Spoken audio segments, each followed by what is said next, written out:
Ni hao, cartoon airplane collectors. We got another Topgun Chen 3D printed airplane. Alright, so this person designs and 3D prints their own airplanes in their spare time, apparently.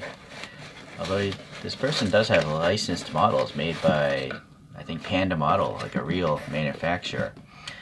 I bought some pilots already painted, and I bought this thing painted. You can buy just raw model kits and save a lot of money, but I have to paint other model kits. So, alright, nice box, good packaging, seems to arrive safely with this extra foam on the bottom. You do get a flight stand. I put this together. We'll maybe show that later. So this Shenyang J-8 first flew in 1969 according to Wikipedia, but it was introduced in 1980 and there's been several variants. In the last variant, well, J-8D is listed to have flown up until 2002. But what I ordered is what's called the J-8E, or I think it might be the IE, which is an improved version of the A version, an improved J-8A with upgraded avionics and radar.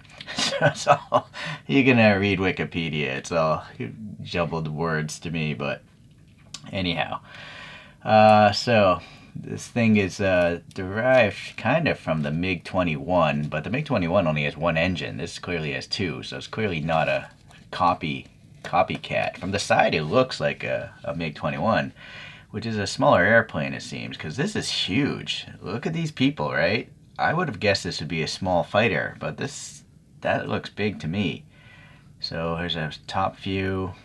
Look how foreshortened this thing is. It's so short. It's crazy.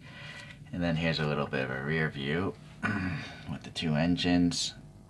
It's got some sort of covers to keep animals out of the engines, I guess. Alright, reading some more Wikipedia here. So the rail airplane has a length of over 21 meters, and its wingspan is, let's see, 9.3 meters. It can fly at 2.2 Mach, and it has a combat range of only 1,000 kilometers, which is like 600 some odd miles. It has this 23 millimeter gun on it, and then it has like several hard points to run bombs and fuel tanks and missiles or whatnot.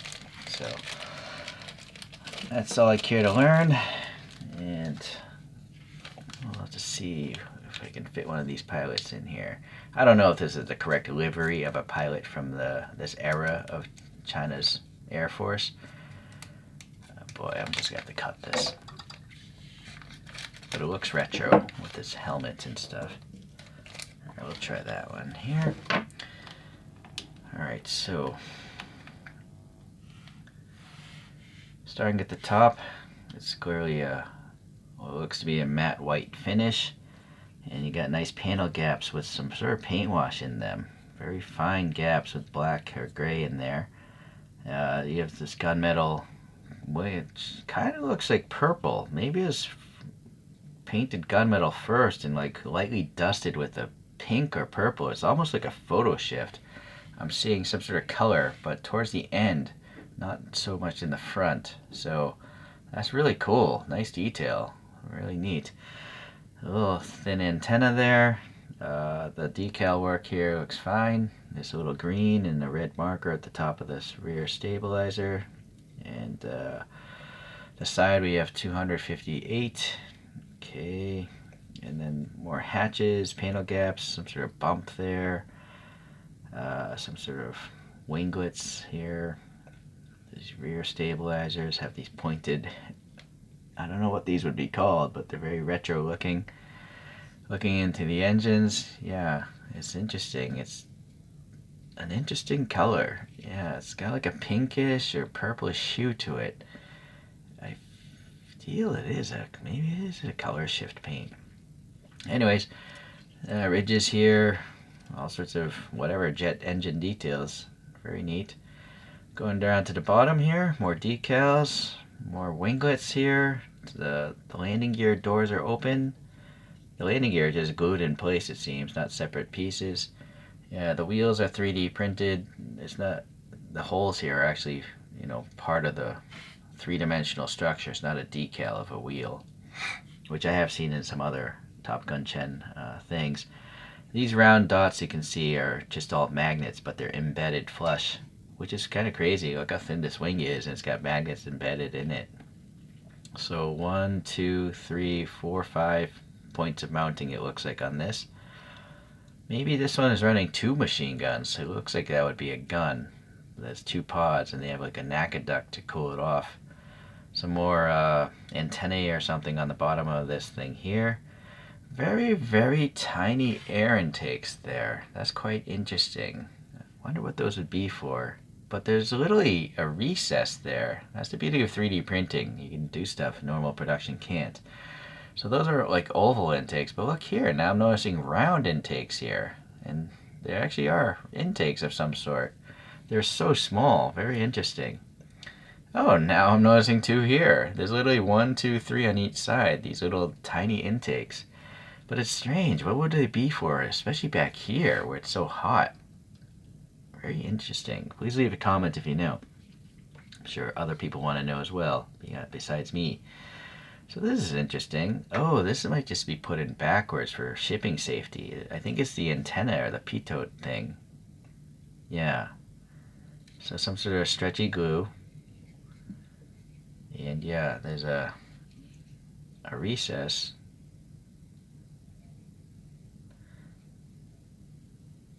A little paint chipped off. Okay, well, yeah, that's very, very delicate, so be careful. In fact, I might take that off. I'm afraid if I drop this, I'm going to break it, so I'm going to just take that off for now. Yeah, but yeah, you can put it there later.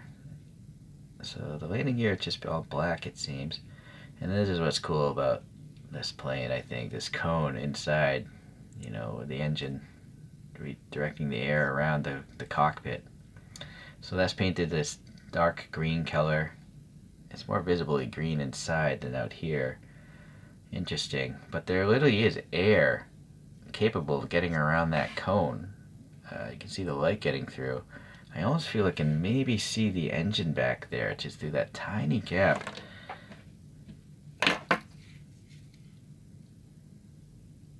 Yeah, I think I can see that back piece way back there. So it's a hollow body, of course, to save on some plastic. So very neat, very cool.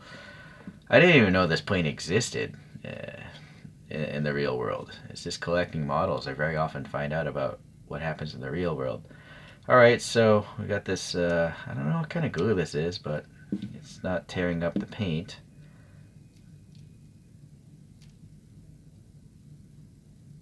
Yeah, so that's good. You can remove it. Alright. Kind of like a booger. Yeah, we all pick our nose. Come on, admit it. Who doesn't pick their nose? Seriously. Wouldn't that be unsanitary if you didn't clean your nose out every now and then? You just have a bunch of boogers up there for decades, right? Strange. Alright, so you can now see some 3D printing ridges. That's fine. Here as well. And it's just black in here, but there's some decals I'm now noticing. It's so dark I couldn't even tell before. I gotta get the flashlight again. Yeah, look at that. It's on the side. Obviously the front. You know, I feel like this is too bright. Oh boy, I gotta move the camera down.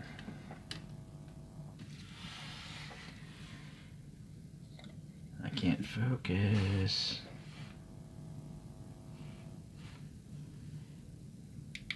No.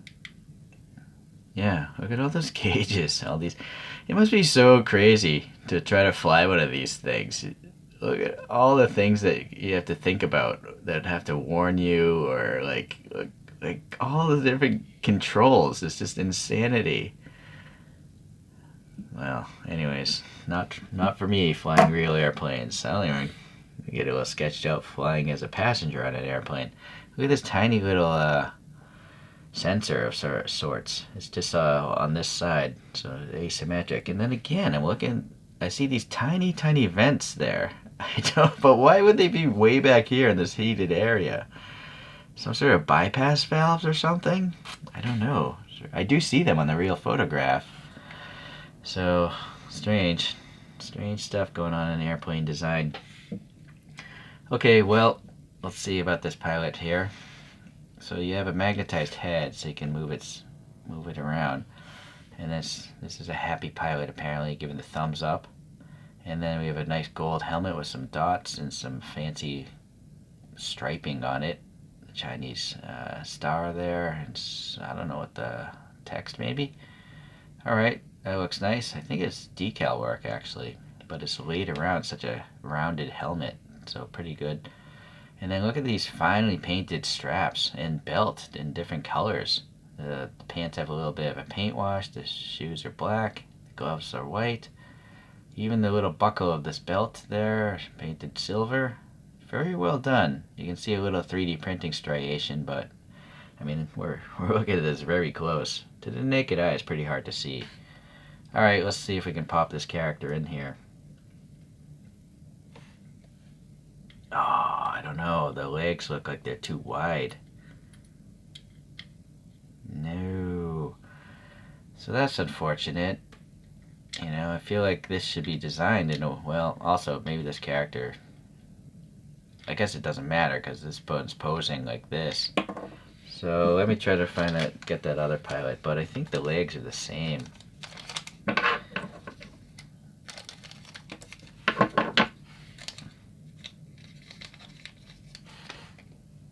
So this one's grabbing a flight stick, and again, nicely painted. The blue shirt. This one's got a green outfit, a blue and green outfit. Okay, very happy pilot again. But yeah, this footwell should be wider, or the character should have narrower, spread out legs. Well, no. That is unfortunate. I don't see this happening. Alright, so I took a heat gun to that figure and just bent its legs and its arms in a little bit. Yeah, it did break a foot off, but you'll never see it down there anyways, so I managed to make it work. I didn't intend to pull it out though. So take some tweezers, jam it in there. Yeah, maybe I'll actually glue this guy in there later, or, well, no, it's fine. Alright, so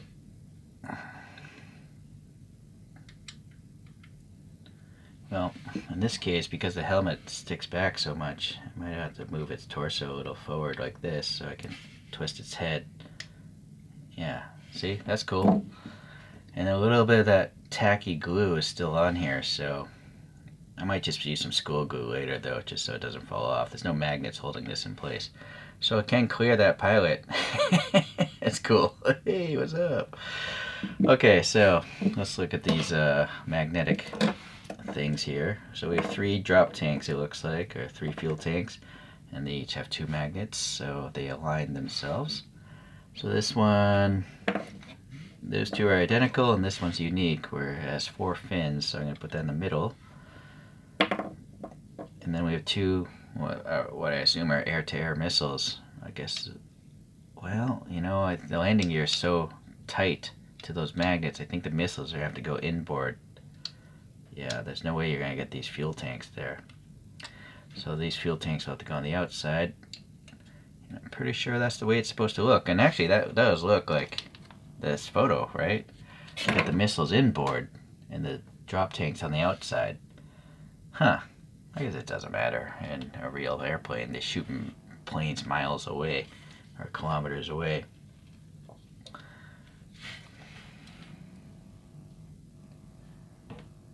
Pretty cool. Really cool. It's so foreshortened. It's a really cool looking airplane in real life. It just, this is so funny looking. Oh, and that last bit, the scary bit. Yeah, this little thing. So that residual tacky glue, just gonna jam this up in that hole. I wish the tab was a little longer.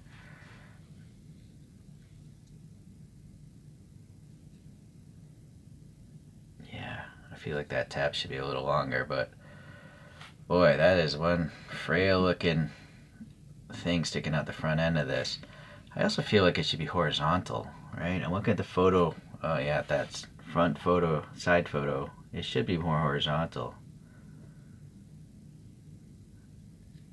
So I might have to modify this a little bit. I think maybe it's all that glue getting in the way.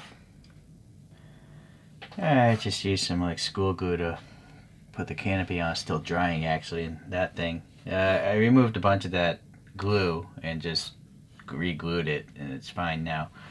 Dimensionally, this thing's wingspan is around, I'd say 10 centimeters or 4 inches. Yeah, I guess length doesn't even matter because it's so foreshortened, but it's around 11 centimeters or 4 1/4, 4.5 inches. All right, so for comparison, here's a World War II plane from the same individual. This is a BF 109, and look how small this is. And it makes sense, right? Just like modern cars, they get bigger over time. All right, and then here's a more modern airplane. The the J-50. I don't even remember what this is. I think this is a J-11, but it's a more modern plane, obviously, and it looks much bigger. And actually, I didn't measure this either when I reviewed it, but its wingspan is somewhere around 11 and a half. Yeah, 4.5 inches or so. So let's get all three of these looking at us, and you can see the growth of airplanes, just like the growth of many vehicles, getting bigger over each generation.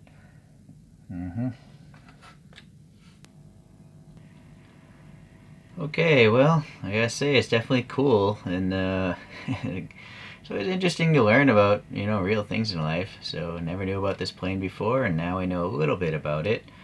And it's really cool that enthusiasts like this exist. Creating three-dimensional models of things, and not even a normal model, a deformed one of all things. I suppose the only criticism I have is it's not. I think it was probably designed before these figures were designed. So either maybe update the CAD file so the cockpit is wider to fit the legs of a character, or just change the body of the characters and make the legs narrower. I don't see a reason why they're so wide in the first place. Alright, well, thanks for watching, everyone. We will see you the next time we do a Topgun Chen airplane. Bye now.